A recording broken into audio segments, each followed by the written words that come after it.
नमस्कार दोस्तों, मेरा नाम है पंकज दुबे और आज हम बात करने वाले हैं दोस्तों वक्फ बोर्ड के बारे में। यहाँ पे आप देख सकते हो दोस्तों कि सेंटर ने इंट्रोड्यूस किया है वक्फ अमेंडमेंट बिल 2024।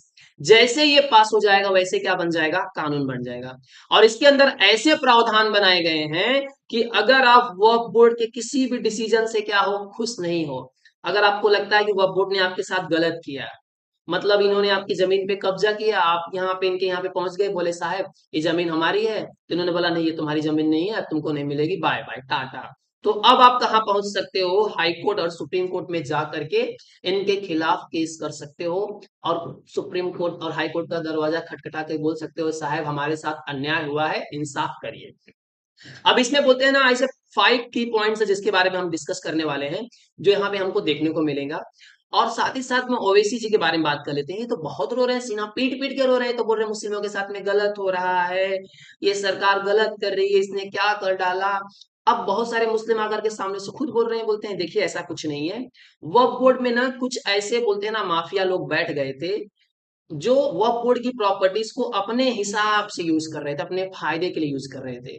जहां पे बोलते हैं ना पैसे का उपयोग होना चाहिए था वहां पे कर नहीं रहे थे, अपने फायदे से यूज, अपने फायदे के लिए यूज कर रहे थे।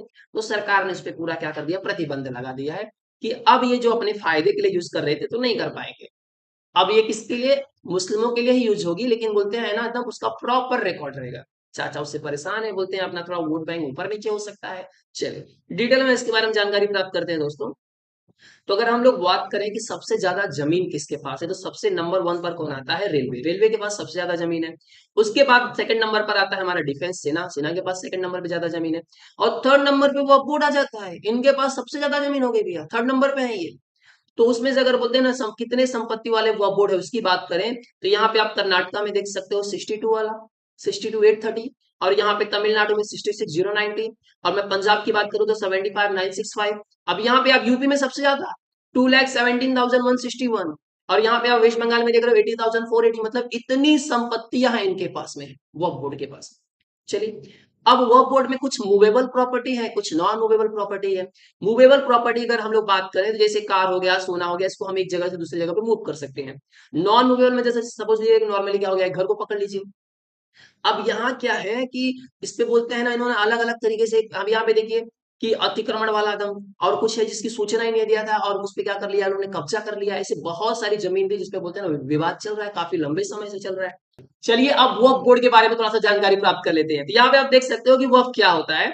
मतलब कोई 24 साल का कोई व्यक्ति जो इस्लाम को मानता हो और वो कोई भी डोनेशन देना चाहता है धार्मिक कार्य के लिए, तो जो संपत्ति होगी ना वो जो डोनेट कर रहा है उसे वक्फ समझा जाएगा, मतलब वक्फ बोर्ड की प्रॉपर्टी समझा जाएगा। उसका मालिक कौन बन जाएगा, अल्लाह बन जाएगा। और उस संपत्ति का यूज कहाँ पे होगा, मुस्लिमों के लिए होगा, मुस्लिम के वेलफेयर के लिए यूज किया जाएगा। अब यहाँ पे आप देख सकते हो कि देश में 8 लाख से ज्यादा वक्फ संपत्तियां हैं, जिसमें से नॉन मूवेबल कितनी है, 8,72,324। और जो बोलते हैं मूवेबल संपत्ति कितनी है, 16,713। कुछ का डिजिटल रिकॉर्ड इतना है, 3,29,995 का। और वक्फ संपदा में इतना है। मतलब कुछ का तो कानूनी है, कुछ तो गैर कानूनी। यहाँ पे डिजिटल रिकॉर्ड है तो चलो अच्छी बात है। अब जिसका रिकॉर्ड ही नहीं है तो भैया उसको क्या ही आप समझोगे। अब यहाँ पे देखिए कि इस तरह से आप शेयर से लेकर के घर, मकान, किताब आदि क्या कर सकते हो, वक्फ प्रॉपर्टी को दे सकते हो। मतलब उसे वक्फ मतलब दान कर सकते हो। जिस प्रॉपर्टी को आप दान करोगे उसे क्या समझा जाएगा, वक्फ समझा जाएगा। अब यहाँ देखिए कि वक्फ बोर्ड की शुरुआत कब हुई। अब बोलते हैं ना 1947 के बाद जब भारत आजाद हुआ, तो क्या हो गया कि कुछ मुस्लिम बोलते हैं ना इंडिया छोड़ करके कहाँ पे चले गए, पाकिस्तान चले गए।